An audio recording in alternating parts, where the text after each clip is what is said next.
Hello everyone, मेरा नाम अभिषेक गुप्ता है और आप देख रहे हैं 1.4 बिलियन क्लब। गाइज आज 37 लेक्चर हैं। इसके पहले के लेक्चर आपने मिस कर दिए हैं तो देख लें। हम वन लाइनर करंट अफेयर बना रहे हैं लास्ट मिनट रिवीजन के लिए। तो मेरे साथ आप शॉर्ट नोट बनाते हो और आंसर राइटिंग करते हैं। हम डेली एक क्वेश्चन लेते हैं, आप मुझे मेल आईडी पर मुझे सेंड करते हो। ओके, आज एक चीज़ और डिस्कस करेंगे। कल मैंने एक शॉर्ट डाली थी, आपने देखी हो, जस्टिस फॉर अंकिता के लिए। एक्चुअली ये न्यूज़ इमर्ज होके कैसे आई और ये न्यूज़ अपने चैनल पर क्यों मैंने अपलोड की, इसके पीछे एक रीज़न है।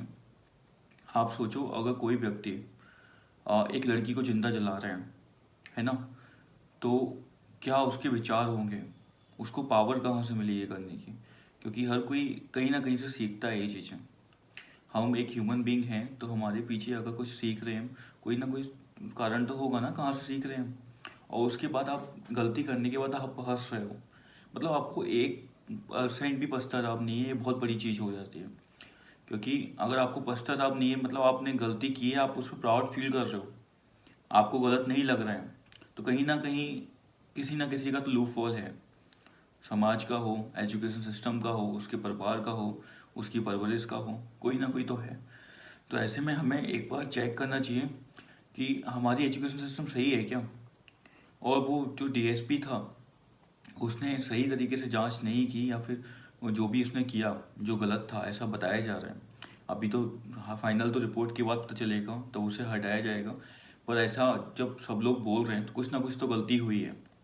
तो गलती अगर हुई है और मैन आपका अगर उसी समुदाय का है, इस पर्टिकुलर सोच के कारण उसने उसको छोड़ा या प्रॉपर जो इन्वेस्टिगेशन है वो नहीं की, तो ये एक एथिकल क्वेश्चन भी है कि आप इतने बड़े पद पर होने के बाद आप जस्टिस नहीं दे पा रहे हो। आपके लिए हर सिटीजन इक्वल होना चाहिए, है ना।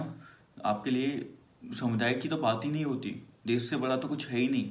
जब आप उस पद पर चले गए हो तो आप अगर कॉमन एक लेमन हो तो मैं मानता हूँ कि आपके लिए रिलीजन बहुत बड़ी चीज़ हो जाती है। पर आप एक पर्टिकुलर पोस्ट को रिप्रेजेंट कर रहे हो, वहाँ आपके लिए हर एक सिटीजन बराबर है। तो ऐसे में आपने उस पद के साथ जस्टिस नहीं किया।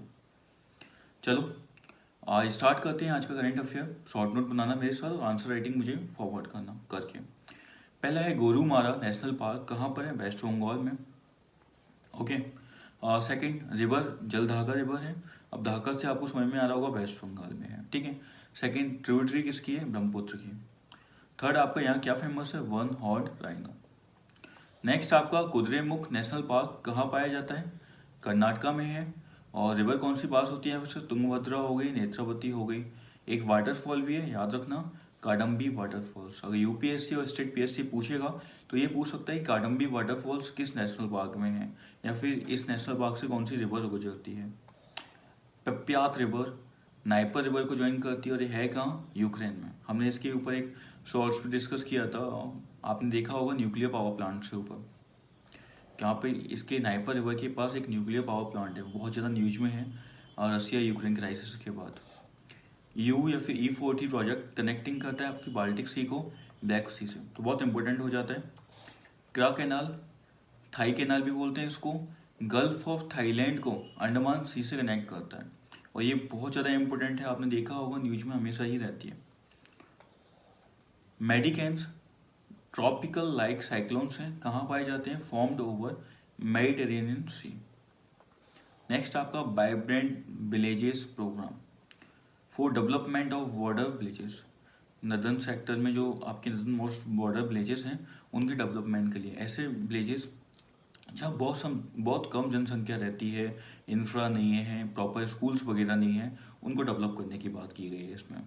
ARC असेट्स रिकंस्ट्रक्शन कंपनीज या फिर वेट बैंक्स बोलते हैं, किसके अंडर हैं, RBI के।